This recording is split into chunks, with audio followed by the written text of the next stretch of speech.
எல்லாருக்கும் வணக்கம். Welcome back to our channel. This is lifestyle by Priya. இன்றைக்கி இந்த வீடியோவில் பாப்பாவோட பர்த்டே வீடியோ தான் ஷேர் பண்ணியிருக்கேன். ரொம்ப பெருசாலாம் செலிப்ரேட் பண்ணல, வீட்லேயே ஈவினிங் ஒரு சின்ன கேக் கட்டிங் தான் வச்சுருந்தோம். டெக்கரேஷனுமே நான், தம்பி, ஹஸ்பண்ட் 3 பேர் சேர்ந்தே பண்ணிட்டோம். ரொம்ப பெருசாலாம் டெக்கரேஷன் பண்ணல, சிம்பிளாக என்ன முடியுமோ அதை மட்டும்தான் பண்ணோம். அத்தை, மாமா, அப்போ ஹஸ்பண்டோட அக்கா, அதுக்கப்புறம் என் தம்பி, இவங்கள மட்டும்தான் இன்வைட் பண்ணியிருந்தோம். அது மட்டும் இல்லாமல் பாப்பாவோட ஃப்ரெண்ட்ஸ் ஒரு 3 பேர் இருந்தாங்க, அவங்கள மட்டும்தான் கூப்பிட்டுருந்தோம். வேறு யாரையும் இன்வைட் பண்ணல. பாப்பாவோட ஃபஸ்ட்டு பர்த்டேக்குமே இதே மாதிரி தான் இருந்துச்சு, ஆனால் அப்போ கொஞ்சம் ரிலேட்டிவை கூப்பிட்ருந்தோம். இந்த டைம் அதை விடாமல் கொஞ்சம் கம்மியாக செலிப்ரேட் பண்ணிட்டோம், அவ்வளோதான். ஈவினிங் ஒரு 5:45 அந்த மாதிரி தான் கேக் கட் பண்ணோம். அப்போ வந்து சரி ஸ்நாக்ஸ் மாதிரி ஏதாவது கொடுத்துக்கலான்னு சொல்லி தான் பிளான் பண்ணியிருந்தோம். ஸ்நாக்ஸ் பார்த்திங்கன்னா கேக் எப்படியும் கொடுப்போம், அது கூட வந்து கொஞ்சமாக முறுக்கு, அப்புறம் ஜூஸ் கலக்கி கொடுத்துக்கலான்னு சொல்லிட்டு அதுதான் பிளான் பண்ணி வச்சுருந்தோம். நான் இந்த வீடியோ ஆஃப்டர்நூனுக்கு மேலே தான் எடுத்தேன். டெக்கரேஷன் பண்ணும்போதே எடுக்கலான்னு தான் நினச்சேன். ஆனால் பாப்பா பார்த்திங்கன்னா மார்னிங் மட்டும் எப்போவுமே தொட்டிலில் தான் தூங்குவாள். அன்றைக்கும் அதே மாதிரி தான் அடம் பிடிச்சா தொட்டிலில் தூங்கணும். சரி அழுக வைக்க வேண்டாம்னு சொல்லிட்டு நாங்கள் தொட்டிலில் தூங்க வச்சுட்டோம். தொட்டிலில் பார்த்திங்கன்னா டெக்கரேஷன் பண்ணுறதுக்கு சென்டரில் தான் இருக்குது. தொட்டிலில் அவள் தூங்கினா வீடியோ எடுக்க முடியாது, அப்படியே ஃபுல்லாக மறைச்சிரும். அதனால தான் வீடியோ எடுக்கல டெக்கரேஷன் பண்ணுறதை. இல்லைன்னா அதுவும் எடுக்கணுன்னு தான் நினச்சிட்டு இருந்தேன். சரி அப்புறம் எடுக்க முடியல சொல்லிட்டு ஆஃப்டர்நூனுக்கு மேலே தான் வீடியோ எடுக்க ஸ்டார்ட் பண்ணேன். இப்போவுமே பாப்பாவை வச்சுட்டு வீடியோ எடுக்கிறது கஷ்டம்தான். அதனால் அவங்க அப்பா, தம்பி வந்து கேக் வாங்க போனாங்க, அவங்க கூட அனுப்பி விட்டாச்சு. கேக் பார்த்திங்கன்னா வெண்ணிலா ஃப்ளேவர் தான் வாங்கியிருந்தோம். வெண்ணிலா கேக்கு வேறு ஃப்ளேவர்லையெல்லாம் எதுலேயுமே வாங்கலை. ஏன்னா போன டைம் வந்து கொக்கோமேன் தீம் போட்டு கேக் வாங்கியிருந்தோம், நல்லா ப்ளூ கலராக இருந்துச்சு. அது வந்து யாருமே சாப்பிட முடியலன்னு தான் சொல்லணும், அவ்வளோ க்ரீமு கையிலையெல்லாம் ஒட்டிருச்சு. சரி வாங்குறதே வாங்குகிறோம், யூஸ்ஃபுல்லாக எல்லோரும் சாப்பிட்ற மாதிரி வாங்கிக்கலான்னு சொல்லிட்டு இந்த டைம் வெண்ணிலா கேக்கே தான் ஆர்டர் பண்ணியிருந்தோம். இதுலேயுமே நிறைய க்ரீம் தான் இருந்துச்சு, ஆனால் ஓகேன்னு சொல்லலாம், எல்லோரும் சாப்பிட்ற மாதிரி தான் இருந்துச்சு. அத்தை மாமாலாம் பார்த்திங்கன்னா 5 o'clock தான் வந்தாங்க ஈவினிங். ஒரு 4:30 போது நான் வந்து டின்னருக்கு கொஞ்சம் ஒர்க்கெல்லாம் முடித்து வச்சுட்டேன். எப்படியும் கேக் கட் பண்ணி முடித்து எல்லாம் வீட்டுக்கு கிளம்புறக்கே 7 o'clock ஆயிரும். அதுக்கப்புறம் வந்து டின்னருக்கு சமைக்கணுன்னா லேட் ஆயிரும்.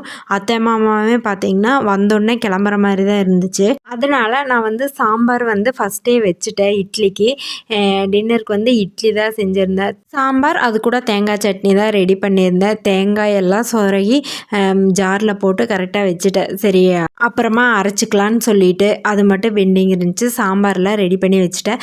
சாப்பிட்ற வரைக்குமே சாம்பார் சூடாகவே இருந்துச்சு, அது இல்லாமல் ரொம்ப நல்லாவும் இருந்துச்சு. ஃபஸ்ட் டைம் நான் ஒரு 5-6 பேர்த்துக்கு நிறைய குவான்டிட்டியில் சமைக்கிறேன், எப்படி இருக்குமோன்னு பயந்துகிட்டே தான் சமைச்சேன். ரொம்பவே நல்லா இருந்துச்சுன்னு தான் எல்லாம் சொன்னாங்க. அப்படித்தான் போக போக எல்லாமே பழகிக்கும். சும்மா நம்ம பயந்துட்டே ஐயோ இதாயிருமோ அதாயிருமோன்னு நினச்சேன்னா கண்டிப்பாக நம்மளால் பண்ணவே முடியாது. சரி இன்றைக்கி என்ன ஆனாலும் பரவாயில்ல, நம்மளே சமைச்சு முடிச்சிடணுன்னு சொல்லிட்டு தான் நான் ரெடி பண்ணேன். ரொம்பவே நல்லா இருந்துச்சுன்னு சொன்னாங்க. சாம்பாருக்கு பார்த்திங்கன்னா கத்திரிக்காய், உருளைக்கிழங்கு, முருங்கைக்காய், அதுக்கப்புறம் வந்து கேரட், இது பச்சை மிளகா ஒரு 3 போட்டேன். அதுக்கப்புறம் துவரம்பருப்பு, பாசிப்பருப்பு, சாம்பார் தூள், மஞ்சத்தூள் இதெல்லாம் ஆட் பண்ணி தண்ணி ஊற்றி குக்கர்லேயே குயிக்காக வச்சுட்டேன். அதான் சீக்கிரமும் ரெடி ஆயிரும். குக்கரில் வச்சங்காட்டி குழஞ்சி நல்லா சாம்பார் திக்காக தான் இருந்துச்சு. லாஸ்ட்டாக பெருங்காயம், எண்ணெய், கடுகு, கருவேப்பிலை, வெங்காயம், 4-5 வரமிளகாய் ஆட் பண்ணி தாளித்து விட்டு சாம்பார் கூட ஆட் பண்ணி கலக்கி விட்டுட்டேன். லாஸ்ட்டாக கொஞ்சம் நிறையா கொத்தமல்லியை கட் பண்ணி அது கூட ஆட் பண்ணி ஒரு டைம் நல்லா கலக்கி விட்டு, இல்லை கலக்காமல் கூட அப்படியே க்ளோஸ் பண்ணி வச்சிடலாம். நம்ம சாப்பிட்ற வரைக்குமே சூடாக இருக்கும். க்ளோஸ் பண்ணி அப்படியே குக்கரை வச்சுட்டேன், அதனால நான் க்ளோஸ் பண்ணி வச்சுட்டேன். ஜூஸுமே பார்த்திங்கன்னா எல்லோரும் வரக்கு முன்னாடியே நான் ரெடி பண்ணி ஃப்ரிட்ஜில் வச்சுட்டேன். கொஞ்சம் நேரம் பலூன்ஸ் எல்லாம் ஸ்டிக் பண்ணது போக கொஞ்சம் நிறையாவே இருந்துச்சு. சரி கொஞ்சம் ஊதி அப்படியே கீழே வச்சு விட்டால் குட்டீஸ் எல்லாம் வந்தால் எடுத்து விளையாடுவாங்கன்னு சொல்லிட்டு அந்த ஒர்க் தான் பண்ணிகிட்டு இருந்தேன். கொஞ்சம் நிறையா இருந்தால் வீடு பார்க்குறக்கும் அழகாக இருக்குன்னு சொல்லிட்டு. இந்த செலிப்ரேஷனெல்லாம் தேவையா அப்படின்னு கூட ஒரு சிலர் நினைக்கலாம். ஆனால் எங்களுக்கு என்ன தோணுச்சுன்னா, நான்லாம் எனக்கெல்லாம் கேக் கட் பண்ணாங்களா நான் பிறந்ததுலேருந்தே அப்படிங்கிறது ஒரு கேள்விக்குறி தான். எனக்கு விவரம் தெரிஞ்சதுக்கப்புறம் நான் காலேஜ் முடித்து ஆஃபீஸ் ஒர்க் போகும்போது எங்கள் தாய் மாமா ஒரே ஒரு டைம் வந்து அதுதான் ஃபஸ்ட் டைம் நான் கேக் வெட்டினது. அவர் வாங்கி கொடுத்து வீட்டுக்கு கொண்டு போய் நான் வெட்டினேன். அதுதான் ஃபஸ்ட் டைம் நான் கேக் வெட்டினதே. அப்போ எனக்கு ஏஜ் பார்த்திங்கன்னா 21 இருக்கும். அந்த ஏஜில் தான் நான் கேக் கட் பண்ணது. அப்போல்லாம் நான் நினைப்பேன், நம்மளுக்கு யாராவது கேக் கட் பண்ண மாட்டாங்களா அப்படின்னு சொல்லி எனக்கு ஒரு தாட் இருக்கும். அதே மாதிரி தான் ஹஸ்பண்டுக்கும். அப்படியெல்லாம் ரித்வியும் ஃப்யூச்சரில் ஃபீல் பண்ணிடக்கூடாது அப்படிங்கிற ஒரு காரணத்துக்கு வேண்டி நம்மளால தான் இதெல்லாம் என்ஜாய் பண்ண முடியல. நம்ம பொண்ணுக்கு வந்து இப்படி இருக்கக்கூடாது, அவளுக்கு என்ன பண்ணுறோமோ அதை கரெக்டாக பண்ணிடணும் அப்படிங்கிற அவளோட ஹாப்பிக்கு வேண்டி தான் நாங்கள் பண்ணது. ஃபஸ்ட்டு பர்த்டே செலிப்ரேட் பண்ணோம். ஆனால் வந்து அப்போ அவளுக்கு என்னன்னே தெரிஞ்சிருக்காது. வயசு ஆக ஆக அவங்களே கேட்க ஆரம்பிப்பாங்க கண்டிப்பாக. இப்போ தான் அவங்களுக்கு என்னன்னே தெரியும். ஏன்னா அவங்க ஃப்ரெண்ட்ஸு வீட்டுக்கு போய் அவங்க கேக் கட் பண்ணுறத பார்க்கும்போது அவங்களும் கேட்க ஆரம்பிப்பாங்க. நம்மளால் முடிகிற வரைக்கும் அவங்கள ஹாப்பியாக வச்சுக்கிறது எந்த தப்புமே இல்லை. ஏன்னா எல்லா பேரண்ட்ஸுமே அப்படி தான் நினைப்பாங்க. அத்தை மாமா பார்த்திங்கன்னா கரெக்டாக 5:00 5:30க்கெல்லாம் வந்துட்டாங்க. ரித்வியோட பர்த்டேயில் எல்லாமே ஹாப்பியாக இருந்துச்சு. கடைசி வரைக்கும் ஹாப்பியாகவே முடிஞ்சு. ஆனால் ஒரே ஒரு வருத்தம் தான். என்னென்னா எங்கள் அப்பா அம்மா வர முடியல, அவங்களால வர முடியாத சுச்சுவேஷன். வந்திருந்தா இன்னுமே ஃபுல்லாக ஹாப்பியாக இருந்திருக்கும். கண்டிப்பாக ரித்வி அவங்க 2 பேர்த்தையும் மிஸ் பண்ணியிருப்பா. அவளுக்கு சொல்ல தெரியாது, இருந்தாலும் ஏதோ ஒரு ஒருத்தர் நினச்சிருப்பா. தம்பி வந்ததில் அவள் அதிகமாக எதுவும் பெருசாக கண்டுக்கல. டெக்கரேஷன் பண்ணது ஓகே, பட் கொஞ்சம் சரியாக நிற்கல. ஏன்னா வந்து அந்த கூர்மையாக இருக்க முனையிலெல்லாம் ஸ்டிக் பண்ண முடியல. கொஞ்சம் விட்டு தான் வந்துச்சு. எப்படியோ கேக் கட் பண்ணுற வரைக்கும் தாங்கட்டும் அப்படின்னு தான் இருந்தேன். அந்த வால்லையுமே பார்த்திங்கன்னா அவ்வளோக்கு ஸ்டிக் ஆகலை. நாங்கள் போன டைமே பார்த்தோம், இருந்து வேறு வழி இல்லை. இந்த பிளேஸில் மட்டும்தான் ஆப்டாக இருக்கும், எல்லாத்துக்கும் ப்ளேஸும் கரெக்டாக இருக்கும் வந்து நிற்கிறதுக்கு. அதனால அங்கேயே டெக்கரேஷன் பண்ணியாச்சு. ஹஸ்பண்டோட அக்கா வந்துட்டாங்க. அண்ணாவுக்கு பார்த்திங்கன்னா ஏதோ ஒரு வேலை இருந்தங்காட்டி அவர்னால வர முடியல. இந்த டைம் சீக்கிரமே கேக் கட் பண்ணிட்டோம். ஒரு 5:45 அப்படிங்கும்போதே கேக்கெல்லாம் கட் பண்ணியாச்சு. போன டைம் ரொம்பவே லேட் ஆகிடுச்சு, 7:00 அந்த மாதிரி தான் கேக் கட் பண்ணோம்.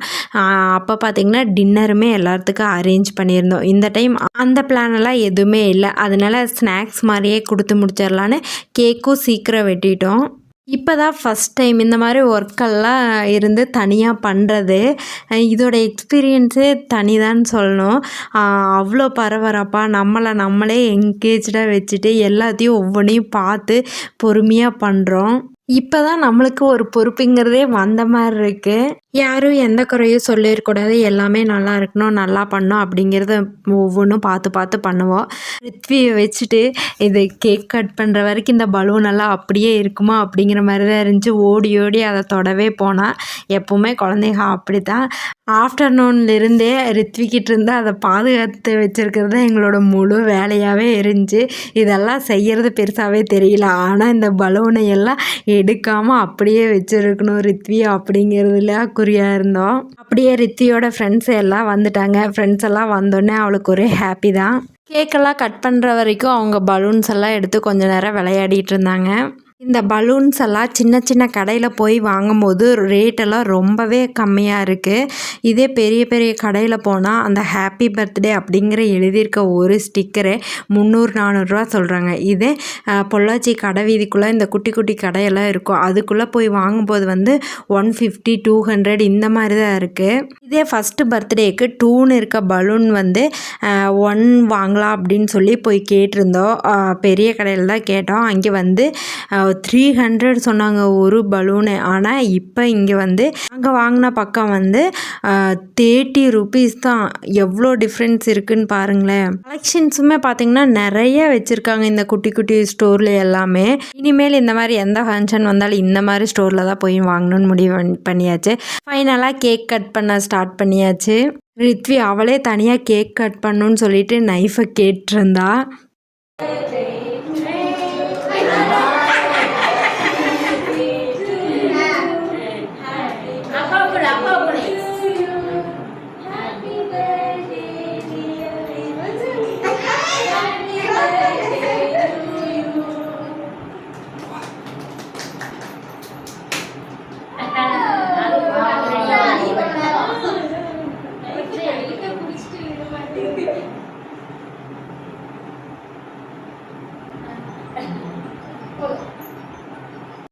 சூப்பராக கேக் கட் பண்ணி முடிச்சாச்சு. கேக்கை பார்த்தோன்னே ரித்வி கேக் சாப்பிட்ணுன்னு ஆசைப்பட்டா. ஆனால் ஒவ்வொருத்தங்க ஊட்ட அவளுக்கு கேக் பிடிக்கல, அந்த ஸ்வீட் பிடிக்கல போல், ரொம்ப சாப்பிடவே இல்லை, வேண்டான்ட்டா.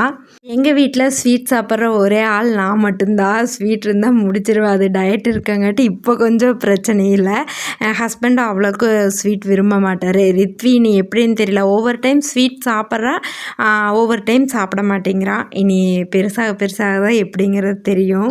இந்த செலிப்ரேஷனெல்லாம் பண்ணும்போது ஒரு சின்ன ஹாப்பினஸ் நம்மளுக்கு மட்டும் இல்லாமல் அவளுக்குமே இருக்கும்.